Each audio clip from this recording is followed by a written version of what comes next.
আয়াতুল কুরসি সম্বন্ধে কিছু কথা জেনে নিন।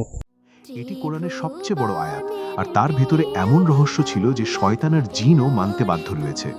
ভাবতো, একটা দরজার পেছনে অসংখ্য রহস্যের জগৎ আর এক অদ্ভুত পরকাল আমাদের জন্য অপেক্ষা করছে। আয়াতুল কুরসি হলো সেই দরজার চাবিকাঠি। এতে এমন এমন অসংখ্য নিদর্শন আছে যা হাজার হাজার বছর ধরে লুকানো ছিল। এটা সেই আয়াত যার সাহায্যে বয়োজ্যেষ্ঠরা তাদের রুহানি বোধ খুলে ফেলতেন এবং দেহিক ও রুহানি দুই জগতেই গভীর ভ্রমণ করতেন।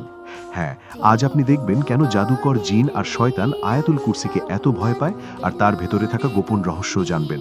তার আগে চ্যানেলটি সাবস্ক্রাইব করে ভিডিওটি লাইক করুন, যাতে যত বেশি সম্ভব মানুষ এই তথ্যগুলো জানতে পারে।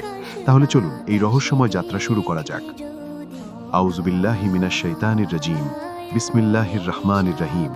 আল্লাহু লা ইলাহা ইল্লা হুয়াল হাইয়ুল কাইয়্যুম লা তাখুযুহু সিনাতুন ওয়ালা নাওম লাহু মা ফিস সামাওয়াতি ওয়া মা ফিল আরদ মান যাল্লাযী ইয়াশফাউ ইনদাহু ইল্লা বিইজনিহি ইয়ালামু মা বাইনা আইদিহিম ওয়া মা খালফাহুম ওয়া লা ইউহিতুনা বিশাইইন মিন ইলমিহি ইল্লা বিমা শাআ ওয়াসিয়া কুরসিয়্যুহুস সামাওয়াতি ওয়াল আরদ ওয়া লা ইয়াউদুহু হিফযুহুমা ওয়া হুয়াল আলিয়্যুল আযীম।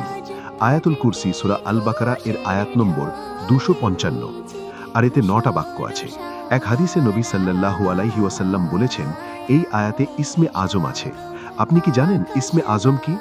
এখানে ইসমে আজম মানে হলো আল্লাহর সবচেয়ে বড় নাম, অথবা আল্লাহর সেই নাম যা সবচেয়ে বেশি মহিমান্বিত, শক্তিশালী ও প্রভাবশালী। নবী সাল্লাল্লাহু আলাইহি ওয়াসাল্লাম বলেছেন, আল্লাহর কুরসি পুরো সৃষ্টি জগতের থেকেও বড়, যা আমাদের বুদ্ধির সীমার বাইরে। কিন্তু আল্লাহর আরশের তুলনায় কুরসি যেন একটা ছোট্ট কাঠের টুকরো, যা বিশাল মরুভূমির মধ্যে ফেলা হয়েছে। আয়াতুল কুরসি আল্লাহের কুরসি, তার আরশ, তার ক্ষমতা, জ্ঞান, হুকুমত, জীবন সব কিছুর বর্ণনা দেয়, যা চিরজীবী এবং অশেষ।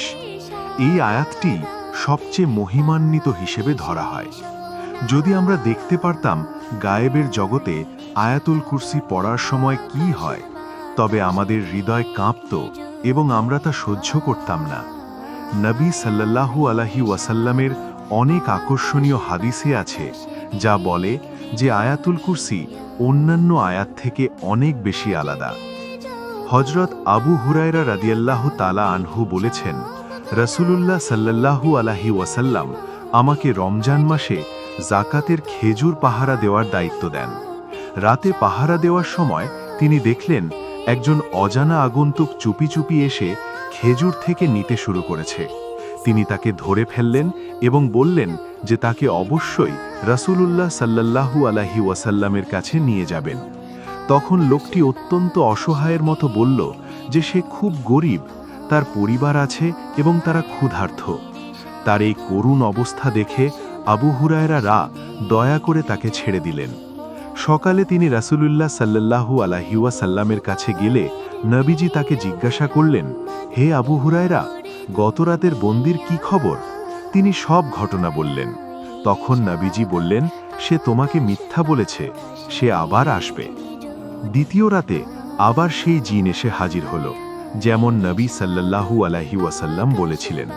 সে আবার চুরি করার চেষ্টা করল, কিন্তু এবার আমি তাকে ধরে ফেললাম। সে অনেক মিনতি করল, এমনকি সে কসম পর্যন্ত খেল, তাই আমি তাকে ছেড়ে দিলাম। সকালে নবী সাল্লাল্লাহু আলাইহি ওয়াসাল্লাম বললেন, সে আবার মিথ্যা বলেছে এবং আবার আসবে। তৃতীয় রাতে সে আবার এলো। আমি বললাম, তুমি মিথ্যাবাদী, এবার তোমাকে ছাড়ব না। জিনটা বুঝল এবার আর কোনো উপায় নেই, তাই সে তার সবচেয়ে বড় গোপন কথা বলল, যদি আমাকে ছেড়ে দাও, আমি তোমাকে এমন কিছু বলবো যা তোমার অনেক কাজে আসবে। আমি বললাম, কি সেই কথা, বলো। সে বলল, যখন তুমি ঘুমাতে যাবে তখন আল্লাহু লা ইলাহা ইল্লা হুয়াল হাইয়ুল কাইয়্যুম পাঠ করো। আয়াতুল কুরসির এই অংশটি যদি তুমি পড়ো, আল্লাহ তাআলা সকালে তোমার জন্য একটা রক্ষা করার ফেরেশতা নিয়োগ করবেন, আর কোনো শয়তান তোমার কাছেও আসতে পারবে না। যখন আবু হুরায়রা সকালে নবী সাল্লাল্লাহু আলাইহি ওয়াসাল্লামকে এই কথা বললেন, তখন নবীজি বললেন, সে তোমাকে সত্য কথা বলেছে, যদিও সে বড় মিথ্যাবাদী। এরপর নবীজি জিজ্ঞেস করলেন, হে আবু হুরায়রা, তুমি কি জানো তুমি গত 3 রাত ধরে কার সাথে কথা বলছিলে? আবু হুরায়রা রাদিয়াল্লাহু আনহু বললেন, না হে আল্লাহর রাসূল। তখন নবীজি বললেন, সে ছিল শয়তান। এই ঘটনাটি সহি আল বুখারীতে বর্ণিত একটি সহি হাদিস। এই হাদিস থেকে জানা যায়, যে ব্যক্তি রাতে ঘুমানোর আগে আয়াতুল কুরসি পড়ে, আল্লাহ তার জন্য একজন ফেরেশতা নিযুক্ত করেন, যিনি তাকে সকাল পর্যন্ত রক্ষা